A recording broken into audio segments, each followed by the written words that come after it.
Samantala, pinasaringan ni dating Ilocos Norte Governor Luis Chavit Singson si Pangulong Ferdinand Marcos Jr. hinggil sa issue ng maanuwalyang flood control project sa bansa, kung saan sinabi nito na paano maniniwala ang taong bayan sa investigasyon kung mga diskaya rin ang kontraktor ng kanilang mga proyekto sa Ilocos Norte.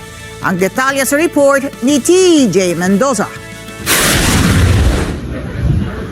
Sumama na rin sa mga nananawagan na magprotesta laban sa administrasyon ang dating kaalyado ni Pangulong Bongbong Marcos na si dating Ilocos Norte Governor Luis Chavit Singson.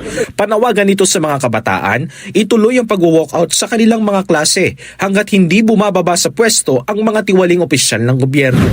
Huwag silang pumasok hanggat hindi bumababa yung mga opisyal natin kapuran. Kung maawa sila sa mga estudyante, mga kabataan, dahil pinaglalaban nila ang karapatan nila, kasalanan nila. Para hindi mahirapan ng mga kabataan ng mga estudyante, umalis na sila dyan. Pinatutsadahan din nito si Pangulong Marcos kaugnay sa mga katiwalian sa pamahalaan. Kabilang riyan ang maanumalyang flood control projects. Ito kayo pinag-uusapan mga flood control. Sino ngayon ang binibintangan? Diskaya ang gumawa. Ang mga kontraktor nila sa Ilocos Norte, diskaya rin eh. Ano tayo maniniwala ngayon sa mga pinagsasabi din ng mga iniimbestiga?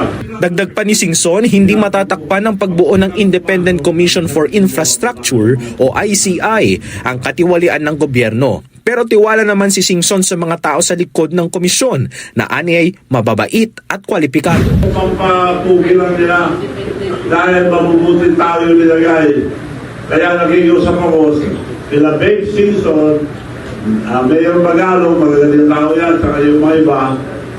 Unahin niyo po Ilocos Norte, huwag na kayo. At nang matanong si Singson sa reaksyon nito sa pagpapalit ng liderato sa Kamara, Buting tao yan, si Buti D. Ang paganda lang nila yan.